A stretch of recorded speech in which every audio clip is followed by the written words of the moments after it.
Kamen Rider Drive was the first Kamen Rider series I finished when getting into the franchise after being hooked by Kamen Rider X8 week to week, and I think it still holds up decently despite a few missteps. Written by Riku Sanjo of Kamen Rider Double and Kyoryuger fame, the series takes place after an event called Global Freeze caused by robotic villains, the Roimudes. A few months after a traumatizing event during the freeze, Detective Tamara Shinosuke is chosen by Mr. Belt to become Kamen Rider Drive to defeat the Roimudes. This series pacing is interesting. Not bad, but interesting, with a slow first half with not much plot development, then a second half where the plot becomes more active, and I quite like this. That first half is used to build characters, which I find more important than story in most things I watch, because if I'm not engrossed in the character's struggle, then I'm not going to enjoy that piece of media most likely. Giving us a lot of time to know and develop these characters is great, so when the plot starts getting nuts, I'm already invested. Speaking of those characters, Shinosuke is a pretty cool main writer, who initially seems like a slacker, but with the right motivation, he can finish the case and fight the villains very well. While his slacker tendencies aren't as prominent as the series goes on, I think that shows subtle growth within Shinosuke and how he views the threat more seriously. He's a charming guy, but what I find more interesting about Shinosuke is how he's portrayed as a hero, which requires me to address the elephant in the room.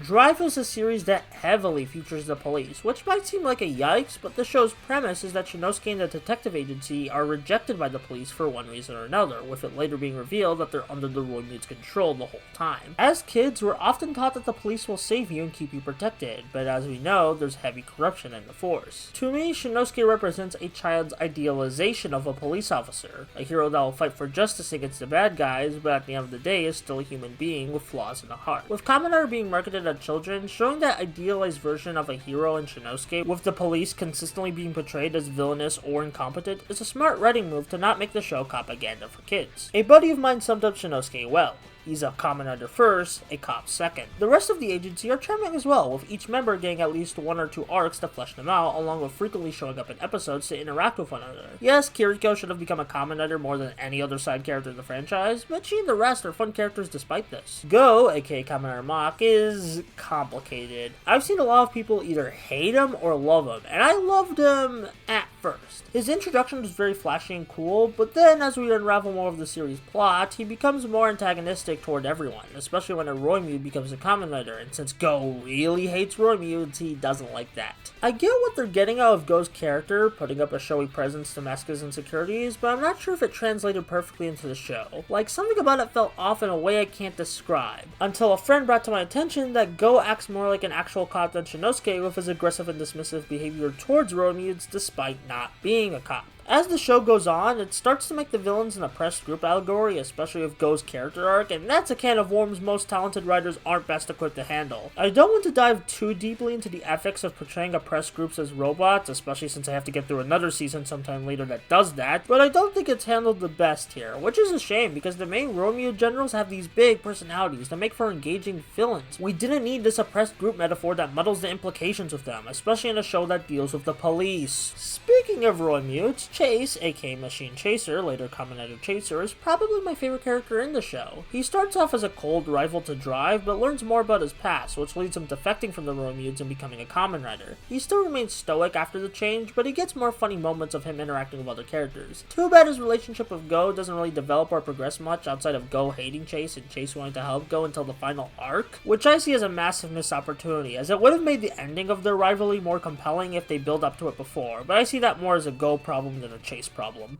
Bano is okay. You'd think I'd be head over heels with him since I love bastard villains in Kamen Rider, but to me he's just serviceable. Unlike the likes of Kronos and Evil, he doesn't have any unique traits or quirks to make him stand out besides being powerful and a jerk. Again, that's fine, Bano is cool and all, but even with seemingly one-dimensional powerful jerk characters, I want more to latch onto than them just being powerful and a jerk. Mr. Belt's a funny guy, though I keep forgetting he even existed in the show. For being part of the toy line as the main belt of the Kamen Rider and an important part of the show's plot, you'd think he'd have more character, but he really doesn't, and I feel like he's a lot of wasted potential as he and Shinosuke's dynamic could have been an iconic part of the series. But alas, he's just a funny belt. Speaking of the belt, Drive is themed around cars, which might be the most basic theme we've gotten in recent memory, which extends to the toy line. The collectible gimmick are toy cars. We have a Formula Racer form that comes with a trailer cannon, and Mach is based on motorbikes as opposed to cars. Now this might sound like a bad thing, but but it really isn't, as Drive's suits and toy line look really appealing with a nice mechanical shine to them all. Chaser's suit is my favorite, mostly because I just really like the color purple. Drive is a complicated show for me, but I'd overall say it's still good. The stuff of Go and the Roy-Mutes fall apart with some thought, but most of its characters are likable, the visuals are very cool, and it actually critiques the police force to show what makes a true hero. It may be far from my favorite in the franchise, but it still has a lot of merit to it, and I can see why a lot of people love it a lot.